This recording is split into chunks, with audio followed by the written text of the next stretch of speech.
গুনাহ করে হজ করতে যাচ্ছি, তখন কি আমার উপর হজটা ফরজ থাকবে না? আর তার চাইতেও বড় বিষয়, আমি আমার আর্থিকভাবে কোনো সুবিধা নিশ্চিত করতে পারছি না। আমার জমি রেজিস্ট্রি হচ্ছে না, আমি আমার মানে অর্থ সম্পদ ব্যাংক ব্যালেন্স ঠিক করবো, সেটাই তো করতে পারছি না। তো আমার সামর্থ্য যদি না থাকে, তাহলে সামর্থ্যবানের ক্ষেত্রে তো হজ ফরজ না, যার সামর্থ্য নেই তার জন্য তো হজ ফরজ না। করবো আমরা শিক্ষিত, কিন্তু আমরা চাকরি করতে পারতেছি না কেন? ন্যাশনাল আইডি কার্ডের জন্য।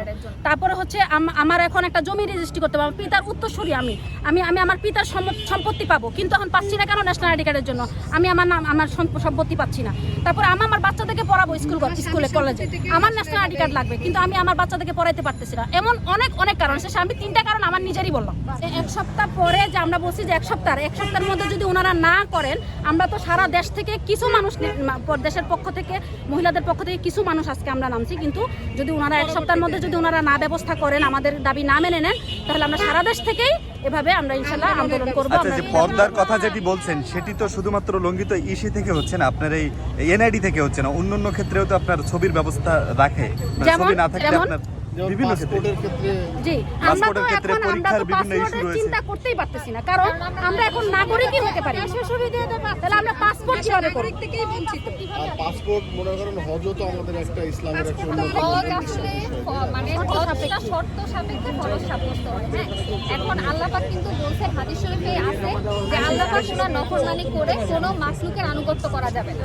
তো আমরা যদি এখন যাই, তাহলে কি এটা আল্লাহ পাক কোনো নফরমানি হবে না? আমি শিরকের গুনাহ করে হজ করতে যাচ্ছি, তখন কি আমার উপর হজটা ফরজ থাকবে না? আর তার চাইতেও বড় বিষয়, আমি আমার আর্থিকভাবে কোনো সুবিধা নিশ্চিত করতে পারছি না। আমার জমি রেজিস্ট্রি হচ্ছে না, আমি আমার মানে অর্থ সম্পদ ব্যাংক ব্যালেন্স ঠিক করবো, সেটাই তো করতে পারছি না। তো আমার সামর্থ্য যদি না থাকে, তাহলে সামর্থ্যবানের ক্ষেত্রে তো হজ ফরজ না, যার সামর্থ্য নেই তার জন্য তো হজ ফরজ না।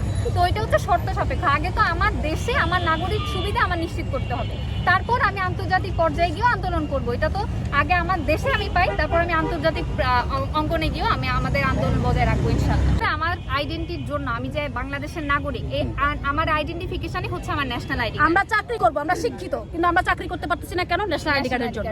তারপরে হচ্ছে আমার এখন একটা জমি রেজিস্ট্রি করতে হবে, পিতার উত্তরসূরি আমি আমার পিতার সম্পত্তি পাবো, কিন্তু এখন পাচ্ছি না কেন? ন্যাশনাল আইডি কার্ডের জন্য আমি আমার সম্পত্তি পাচ্ছি না। তারপরে আমার বাচ্চাদেরকে পড়াবো স্কুলে কলেজে, আমার ন্যাশনাল আইডি কার্ড লাগবে, কিন্তু আমি আমার বাচ্চাদেরকে পড়াইতে পারতেছি না। এমন অনেক কারণ, শেষে আমি 3টা কারণ আমার নিজেরই বললাম। আচ্ছা, আপনাদের মানে কতজন সংখ্যক হতে পারে এরকম যে এনআইডি করেন? 2-3 বছর আগে আমাদের ছিল সারা দেশে লাখের উপরে, কিন্তু এখন আরো বেশি হবে। আপনারা খোঁজ নিলে এই যে ভোট যে হয়, কত শতাংশ মানুষ হচ্ছে ভোট দেয়, 50% বা তার কাছাকাছি হবে, কিন্তু অধিকাংশ মানুষই দিচ্ছে না। যে আমরা আমাদের অধিকার থেকে বঞ্চিত। এটা